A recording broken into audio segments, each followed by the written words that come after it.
നമുക്കൊപ്പം ഇപ്പോൾ മനഃശാസ്ത്ര വിദഗ്ധ എൽസി ഉമ്മൻ ടെലിഫോൺ ലൈനിൽ ചേരുന്നുണ്ട്. ശ്രീമതി എൽസി ഉമ്മൻ, ഇതിപ്പം ഹണി ട്രാപ്പ് ഇപ്പൊ കേരളത്തിന് പരിചിതമായ ഒരു വാക്കാണ്. അതിലപ്പുറം പണം തട്ടിയെടുക്കുക, കയ്യിലുള്ള ഐഫോൺ മോഷ്ടിച്ചു, വാച്ച് മോഷ്ടിച്ചു, പേഴ്സിലെ പണം തട്ടിയെടുത്തു, അവിടെ വരെ നമുക്ക് ഹണി ട്രാപ്പിൽ ഒതുക്കാം. അത് കഴിഞ്ഞ് ഈ ഭാര്യ ഈ പറയുന്ന വിളിച്ചു വരുത്തി ഈ യുവതിയെ അങ്ങ് ആസ്വദിക്കുകയാണ് ഈ മർദ്ദനം. ഭർത്താവ് മർദ്ദിക്കുന്നത് ഭാര്യ മൊബൈൽ ഫോണിൽ ചിത്രീകരിക്കുകയാണ്.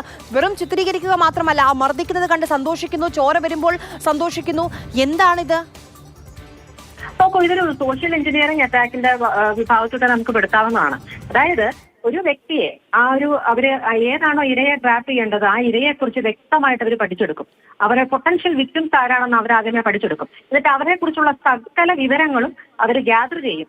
ഇൻഫർമേഷൻസ് എല്ലാം ഗ്യാദർ ചെയ്തിട്ട് അത് തന്നെയല്ല, വളരെ ക്ലിയർ ആയിട്ട് ഏത് തരത്തിൽ സുരക്ഷാ മാനദണ്ഡത്തെ മറികടക്കാമെന്നും അവർ പഠിച്ചെടുക്കും. അതിന്റെ ഒരു ഭാഗമാണ് അല്പം മുമ്പ് ഇതിനിരയായ വ്യക്തിയുടെ ഒരു സംഭാഷണം ഞാൻ കേട്ടു. അദ്ദേഹം വളരെ വ്യക്തമായിട്ട് പറയുന്നുണ്ട്, പോലീസിൽ തുടക്കത്തിൽ തെറ്റായ മൊഴി നൽകി. എന്തുകൊണ്ടാണെന്ന് വെച്ചാൽ അതിക്രൂരമായ പീഡനം അവർ നേരിട്ടു. അപ്പോൾ ഇത്രയും ക്രൂരമായി പീഡിപ്പിക്കുന്നതിന്റെ ഒരു മോട്ടീവ് എന്ന് പറയുന്നത് ഈ പീഡനം ഏൽക്കുമ്പോൾ, ശാരീരിക ഉപദ്രവം ഏൽക്കുമ്പോൾ വേദന സഹിക്കാൻ വയ്യാതെ ഇനിയും ഇത് ആവർത്തിക്കും, അല്ലെങ്കിൽ ഇനിയും താൻ ഇതുപോലെ നേരിടേണ്ട ഒരു ഗതികേട് വരുമെന്ന് ഭയന്ന് മൊഴി ശരിയായിട്ടുള്ളത് മറ്റുള്ളവരോട് പറയാനോ അല്ലെങ്കിൽ പോലീസിന് വിവരം കൈമാറാനോ അവർ ഭയക്കും. ഇങ്ങനെ ഒരു ഭയം ഉള്ളിൽ സൃഷ്ടിച്ചെടുക്കുക എന്നുള്ള ഒരു മോട്ടീവും കൂടെ ഈ അതിക്രൂരമായ പീഡനത്തിനുണ്ട്.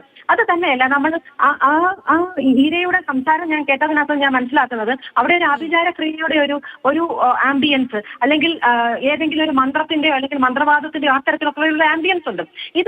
ഇതിന്റെ ഒരു ലക്ഷ്യം എന്താണെന്ന് വെച്ചാൽ ഇത്തരത്തിലുള്ള മറ്റുള്ളവരെ പീഡിപ്പിക്കാൻ, മറ്റുള്ളവരെ ക്രൂരമായിട്ട് ഉപദ്രവിച്ച് അവരുടെ ലക്ഷ്യങ്ങൾ നേടിയെടുക്കാനുള്ള സോഷ്യൽ എഞ്ചിനീയറിംഗ് അറ്റാക്ക് നടക്കുമ്പോൾ ഈ തരത്തിലുള്ള അഭിചാര ക്രിയകളോ അല്ലെങ്കിൽ മന്ത്രവാദങ്ങളോ ഇതൊക്കെയും അവർക്ക് കൊടുക്കുന്ന കോൺഫിഡൻസ് അല്ലെങ്കിൽ ധൈര്യം എന്ന് പറയുന്നത് അവര് ശരിക്കും അത് വർദ്ധിപ്പിക്കുന്ന ഒന്നാണ്. അപ്പൊ ആ തരത്തിലുള്ള അനാചാരങ്ങളെയും ആ തരത്തിലുള്ള വിശ്വാസങ്ങളെയും ഒക്കെ എനിക്കൊരു അത്ഭുതമായി തോന്നിയത് ഡോക്ടർ എൽസി ഉമ്മൻ, ഇപ്പോൾ ഈ ഓണസദ്യ നൽകാമെന്ന് പറഞ്ഞ് വീട്ടിലേക്ക് വിളിച്ചു വരുത്തുന്നു. റോട്ടിൽ നിന്ന് ഭർത്താവാണ് വീട്ടിലേക്ക് കൊണ്ടുപോകുന്നത്. സുഹൃത്തിന് ഒരു സംശയവും തോന്നിയില്ല, കാരണം ഓഫീസിൽ ഒരുമിച്ച് ജോലി ചെയ്യുന്ന വ്യക്തിയാണല്ലോ. അപ്പോൾ സദ്യ തരാമെന്ന് പറഞ്ഞാൽ പോയി. അത് കഴിഞ്ഞ് ഈ ഭാര്യയുമായി ലൈംഗിക ബന്ധത്തിൽ ഏർപ്പെടുന്നത് പോലെ അഭിനയിക്കാൻ പറയുകയാണ്. സ്വന്തം ഭാര്യയുമായി അവിടെയുണ്ട്, അത് കൺമുന്നിൽ ചിത്രീകരിക്കുന്നത് ഭർത്താവ്. അതിനെ എന്ത് മനോവൈകൃതം എന്നാണ് പറയേണ്ടത്? ഇത് ഞാൻ പലപ്പോഴും പറഞ്ഞിട്ടുള്ള ഒരു സംഗതിയാണ് പേഴ്സണാലിറ്റി എന്ന് പറയുന്നത്.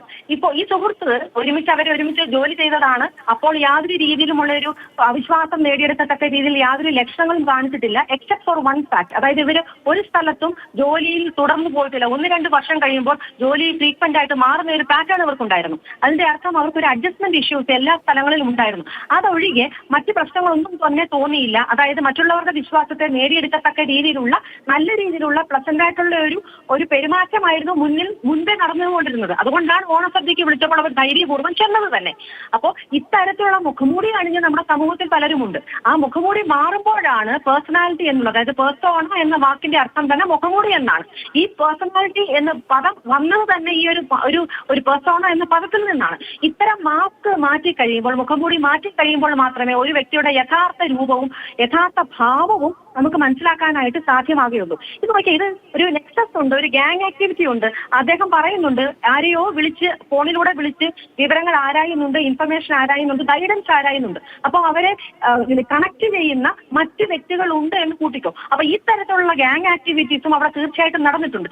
ഇത്തരത്തിൽ വന്ന് ഒരു ടാർഗറ്റിനെ ലക്ഷ്യമിട്ട് അവരുടെ സകല രീതികളും മനസ്സിലാക്കി, അവരുടെ ചാബല്യങ്ങൾ എന്തൊക്കെയാണെന്ന് മനസ്സിലാക്കി, അവരുടെ വൾണറബിലിറ്റീസ് മനസ്സിലാക്കി, ആ തരത്തിൽ എന്നാൽ അവരെ സുരക്ഷയുടെ എല്ലാ മാനദണ്ഡങ്ങളെയും ബൈപ്പാസ് ചെയ്യാനുള്ള എല്ലാ മാർഗങ്ങളും ഒപ്പിച്ചതിന് ശേഷം ആ ടാർഗറ്റിന്റെ ഒരു വിശ്വാസ്യത നേടിയെടുത്തതിന് ശേഷമാകും പിന്നെ അടുത്ത പടിയിലുള്ള മാനിപ്പുലേഷൻ നടക്കുക. അതൊരു പക്ഷെ സാമ്പത്തികമാകാം, അല്ലെന്നുണ്ടെങ്കിൽ ഏതെങ്കിലും ഒരു വിവരങ്ങൾ ശേഖരിക്കാനാകാം, അല്ലെങ്കിൽ എന്ത് തരത്തിലുള്ള ഒരു ഗൂഢലക്ഷ്യം ഇട്ട് ഈ തരത്തിലുള്ള മാനിപ്പുലേഷൻ എന്ന് പറയുന്നത് അടുത്തൊരു സ്റ്റെപ്പ് ആയിരിക്കും. സാധാരണഗതിയിൽ വൈകാരികമായിട്ടോ അല്ലെങ്കിൽ ആശയവിനിമയങ്ങളോ ഈ ഇരയുടെ വികാരത്തെയോ ഒക്കെയും മാനിപ്പുലേറ്റ് ചെയ്താണ് ഇത്തരം കൃത്യങ്ങൾ നടക്കുന്നത്. ഇതിനകത്തിലേക്ക് ഏറ്റവും ഒരു ഹൈലൈറ്റ് എന്ന് പറയുന്നത് എത്രത്തോളം മറ്റുള്ളവരെ പീഡിപ്പിക്കാമോ. സാധാരണഗതിയിൽ ഒരു മനുഷ്യന് ഒരു രക്തച്ചൊരിച്ചിൽ കാണുമ്പോൾ അല്ലെങ്കിൽ ഒരു ചെറിയൊരു മുറിവ് കാണുമ്പോൾ പോലും മനസ്സൊന്ന് പിടയും, ഉള്ളൊന്ന് പിടയും. അതാണ് സാധാരണ രീതിയിൽ ഒരു മനുഷ്യന്റെ പെരുമാറ്റം.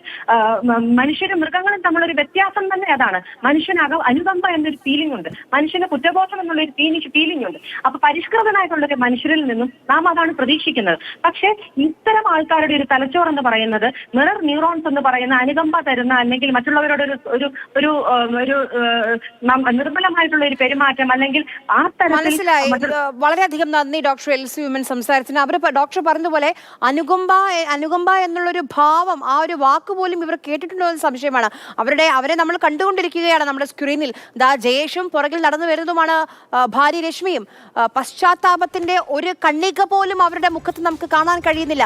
കുറ്റബോധത്തിന്റെ ഒരു കണ്ണിക പോലും അവരുടെ മുഖത്ത് കാണാൻ കഴിയുന്നില്ല.